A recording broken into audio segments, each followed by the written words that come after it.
Hey again, everybody. It's time for another Bible story. And today I'm going to read to you about Queen Esther.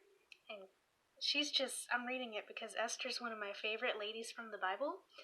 And I wanted to share her story with all of you. Once there was a young girl named Esther. Her cousin, Mordecai, worked for the king. When Esther's parents died, she went to live with her cousin in the palace. Esther learned new things, wore dazzling clothes, and grew into a beautiful young woman. When the king saw Esther, he said, "I am so happy. I want you to wear this crown and be my queen."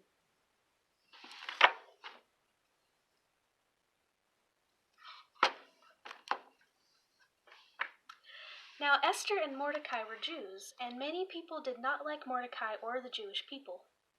But the king was a wise man, and he always listened to what Mordecai and Esther had to say. One of the men who did not like Mordecai was a very proud man named Haman.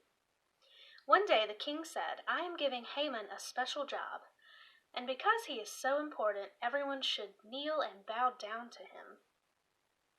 This made Haman happy because he thought a lot of himself. But Mordecai knew that God was the only one he should bow down to. When Haman saw that Mordecai wouldn't bow to him, he was so mad. And when he learned that Mordecai was a Jew, he was even madder. "This isn't right," Haman said. "I am going to punish Mordecai and all of the Jewish people."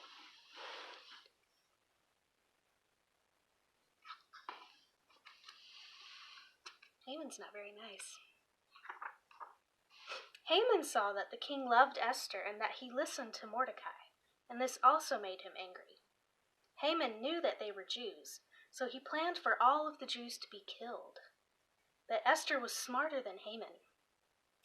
"I have found out something important," Esther told the king while they were eating at a banquet. She told him of Haman's plans to kill all of the Jews. And when Esther told the king that Mordecai was her cousin, and that they were both Jews, the king wasn't mad at her. Because the king loved Esther so much, he gave Mordecai the job that Haman had before. "Here is my ring for you to wear," the king said to Mordecai. "Write a message to all of the Jews in my name and seal the letters with my ring."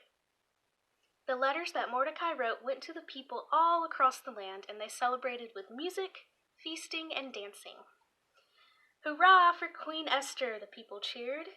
"Because the king loves her, we are saved." The end.